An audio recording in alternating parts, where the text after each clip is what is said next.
1947 ಭಾರತದ ಇತಿಹಾಸದಲ್ಲಿ ಸುವರ್ಣಾಕ್ಷರಗಳಿಂದ ಬರೆಯಲ್ಪಟ್ಟ ದಿನ. ಪ್ರತಿ ವರ್ಷ ಆಗಸ್ಟ್ 15 ಬರುತ್ತಿದ್ದಂತೆ ಸರ್ವ ಭಾರತೀಯ ಹೃದಯದಲ್ಲಿ ಸ್ವಾತಂತ್ರ್ಯ ದಿವ್ಯ ಗಂಟೆ ಮೊಳಗುತ್ತದೆ. ಆ ಹೋರಾಟ ಅಂದು 100 ವರ್ಷಗಳಿಗೂ ಮೀರಿ ನಡೆದ ಭಾರತದ ಸ್ವಾತಂತ್ರ್ಯ ಹೋರಾಟ ಜಗತ್ತಿನ ಇತಿಹಾಸದಲ್ಲೇ ವೈಶಿಷ್ಟ್ಯಪೂರ್ಣವಾದದ್ದು. ತಕ್ಕಡಿ ಹಿಡಿದು ವ್ಯಾಪಾರಕ್ಕೆಂದು ಬಂದ ಆಂಗ್ಲರು ಇಲ್ಲಿನ ಒಗ್ಗಟ್ಟಿಲ್ಲದ ವಿಷಯ ಪರಿಸ್ಥಿತಿಯನ್ನು ಅರಿತು ಖಡ್ಗ ಹಿಡಿದು ನಿಂತರು. 1757ರ ಪ್ಲಾಸಿ ಕದನದಲ್ಲಿ ಅವರಿಗಾದ ಜಯ ಭಾರತದಲ್ಲಿ ಆಂಗ್ಲ ಸಾಮ್ರಾಜ್ಯ ಸ್ಥಾಪನೆಗೆ ಅಡಿಗಲ್ಲಾಯಿತು. ಈ ವಿಜಯದಿಂದ ಬಂಗಾಳದಲ್ಲಿ ಬೇರು ಬಿಟ್ಟ ಬ್ರಿಟಿಷರು ಕ್ರಮವಾಗಿ ಭಾರತದ ಮೇಲೆ ಹಿಡಿತ ಸಾಧಿಸಿದರು. ಇಡೀ ಭಾರತವನ್ನೇ ಆಳುವ ಅರಸರಾದರು.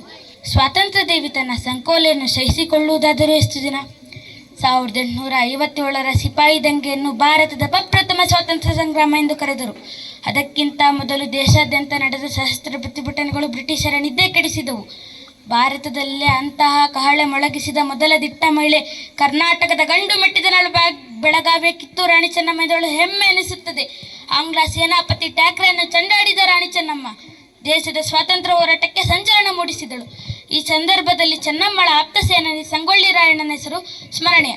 ನಂತರ 1885ರಿಂದ ಲಾಲಾ ಲಜಪತ್ ರಾಯ್, ಬಾಲ ಗಂಗಾಧರ್ ತಿಲಕ್, ಮೋತಿಲಾಲ್ ನೆಹರು, ಜವಾಹರ್ಲಾಲ್ ನೆಹರು, ವಲ್ಲಭಾಯ್ ಪಟೇಲ್, ಸುಭಾಷ್ ಚಂದ್ರ ಬೋಸ್, ಭಗತ್ ಸಿಂಗ್, ಚಂದ್ರಶೇಖರ್ ಆಜಾದ್ ಹೀಗೆ ಅನೇಕ ನೇತಾರರು ಹೋರಾಟಕ್ಕಿಳಿದರು.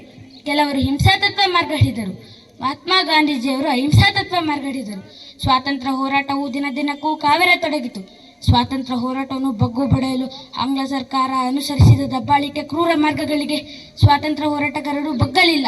ಸ್ತ್ರೀ ಪುರುಷರು ಸ್ವಾತಂತ್ರ್ಯ ದೇವಿಗಾಗಿ ಪ್ರಾಣಾರ್ಪಣೆಗೂ ಸಿದ್ಧರಾದರು.